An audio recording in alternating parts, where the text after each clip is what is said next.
Cranial nerve and vessel pathways.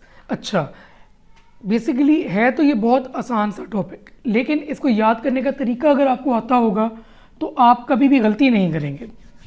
अब आपको याद करने का तरीका मैं बताता हूँ कि बेसिकली इसमें आपने बेस ऑफ स्कल को 3 हिस्सों में डिवाइड कर लिया, anterior cranial fossa, middle cranial fossa and posterior cranial fossa.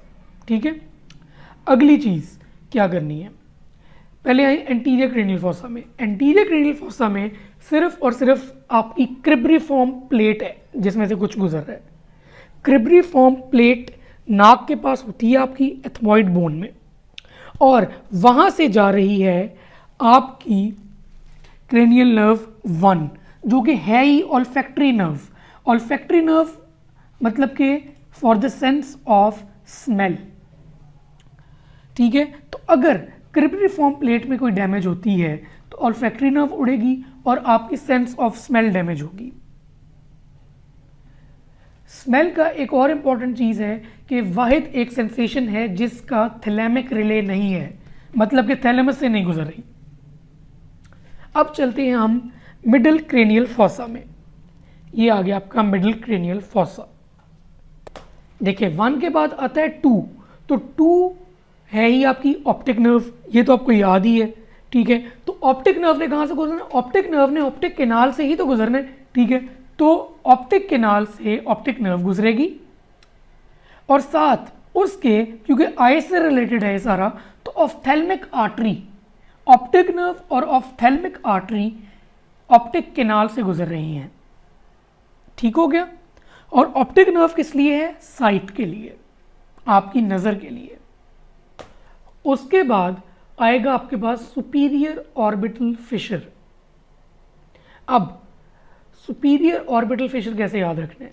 एक सुपीरियर चीज़ है, सुपीरियर का मतलब है बड़ी चीज़ है, जिसमें से बहुत सारी चीज़ें गुजरेंगी, बहुत सारी 3 नर्व्स गुजर रही हैं इसमें से।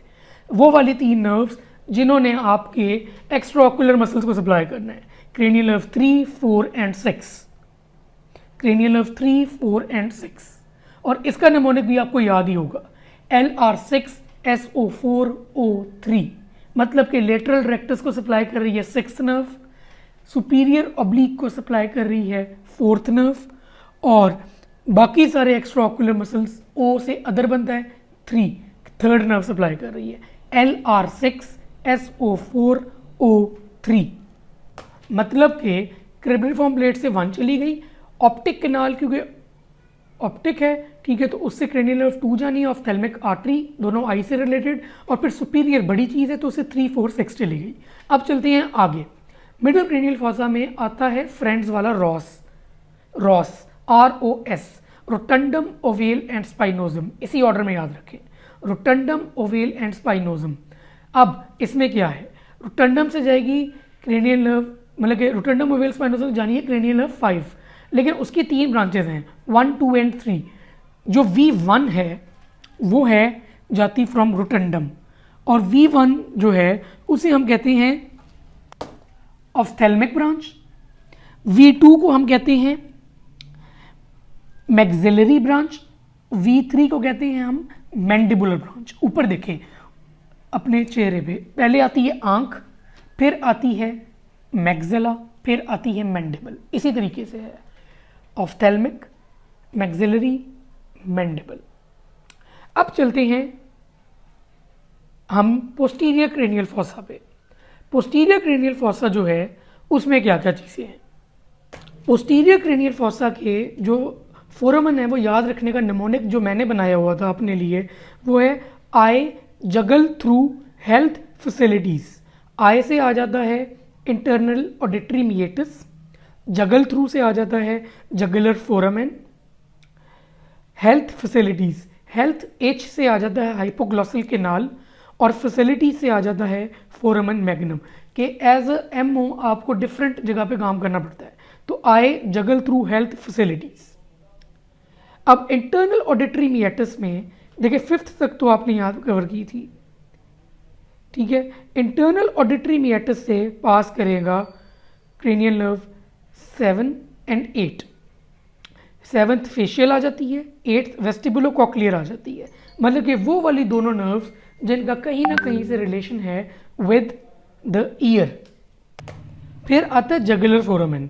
देखें जैसे ऊपर सुपीरियर ऑर्बिटल फिशर में से 3 निकल रही थी ना, जगुलर फोरामेन में से भी 3 नर्व्स हैं, 9th 10th and 11th। 9th आपके पास आ जाती है ग्लॉसोफरेंजियल, जिसने बेसिकली पैरोटिड को सप्लाई करना है और टेस्ट और सेंसेशन लेके आनी है फ्रॉम पोस्टीरियर 1/3 ऑफ टंग। फिर आ जाती है 10th, वो है वेगस। वेगस तो बहुत मशहूर नर्व है, ठीक है, वो बेसिकली बैरो रिसेप्टर रिफ्लेक्स वगैरह के लिए और ये वो, ठीक है। और फिर आ जाती है आपके पास 11th नर्व जो है वो है एक्सेसरी नर्व। अच्छा, एक इंपॉर्टेंट चीज़ जो आपके जहन में होनी चाहिए कि अगर वेगस डैमेज होती है तो यूवुला जो है वो मूव करेगा, यूवुला जाएगा टूवर्ड्स द हेल्दी साइड। मतलब कि अगर लेफ्ट की वेगस डैमेज है तो यूवुला राइट पे हो जाएगा, और राइट की वेगस डैमेज है तो वो लेफ्ट पे हो जाएगा। यूएचएस याद रखें, यूनिवर्सिटी ऑफ हेल्थ साइंसेज है ना, तो uvula towards the healthy side, ठीक है। हाइपोग्लॉसल कैनाल, हाइपोग्लॉसल कैनाल से जाएगी फिर हाइपोग्लॉसल नर्व, सिंपल सी बात है।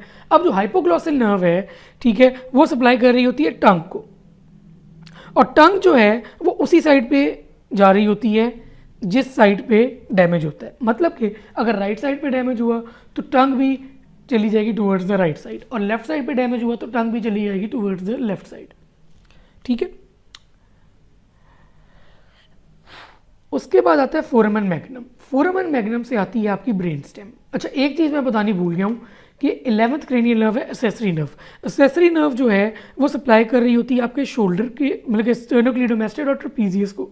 तो श्रगिंग ऑफ शोल्डर्स में एक्सेसरी नर्व बहुत इंपॉर्टेंट काम देती है। तो ये हो गई आपके फोरामन, और ये चीज़ें जो उसमें से पास कर रही है बहुत इंपॉर्टेंट है।